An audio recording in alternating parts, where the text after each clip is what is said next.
নিয়ত আল্লাহু আকবার বললাম, এটাই কি আমার নিয়তের কি হয়ে গেছে। আসছি যে নজু করিয়া, এটাই কি হয়ে গেছে, আমার নিয়ত হয়ে গেছে।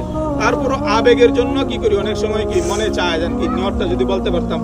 যদি কারো এরকম আবেগ হয় তাহলে আমরা এইভাবে বলবো যেন কি ফরজে কিফায়ার, 4 তাকবীরের জানাজার নামাজ এই ইমামের পিছনে আদায় করতেছি।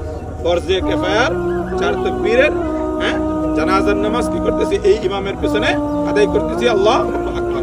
এই যে আল্লাহু আকবার বলে যেন হাত বাঁধবো, কুরবানি ঈদের কি আর রমজানের ঈদের মতো কি করবো না, হাত আর কি করবো না, উঠাবো না, হাত বাঁধবো। হাত বাঁধার পরে প্রথমে কি করবো, সানা পড়বো। প্রথমে সানা, এই যে নামাজের যে সানা পড়ি, যদি ওই সানা যদি না পারি তাহলে নামাজের সানাই পড়বো। নামাজের সানার থেকে কি অতিরিক্ত শুধু কি এতটুকু যেন ওয়াজাল্লা সানা উকা, এতটুকু শব্দ শুধু কি জানাজার নামাজের সানার কি বেশ কম। যদি কি কারো যদি জানা না থাকে আর কেউ যদি না পারি তাহলে কি নামাজের জানাজার নামাজের যে সানা আছে ওইটাই পড়বো।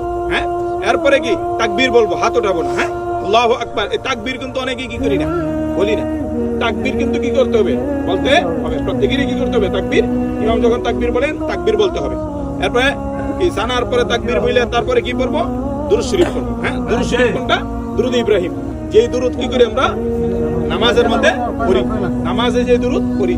এরপরে কি করবো, দুরূদ শেষ হইলে আবার কি করবো, তাকবীর দিব। তাকবীর দিয়ে তারপর কি করবো, দোয়া পড়বো। এই আল্লাহুম্মা ইগফির লিহাইয়িনা ওয়া মাইয়িতিনা ওয়া শাহিদিনা, এই দোয়া কি করবো, করবো। দোয়ার পরে দোয়া শেষ হইলে আবার আল্লাহু আকবার বলবো, তাকবীর দিব। তাকবীর দেওয়ার পরে কি সালাম ফিরাই।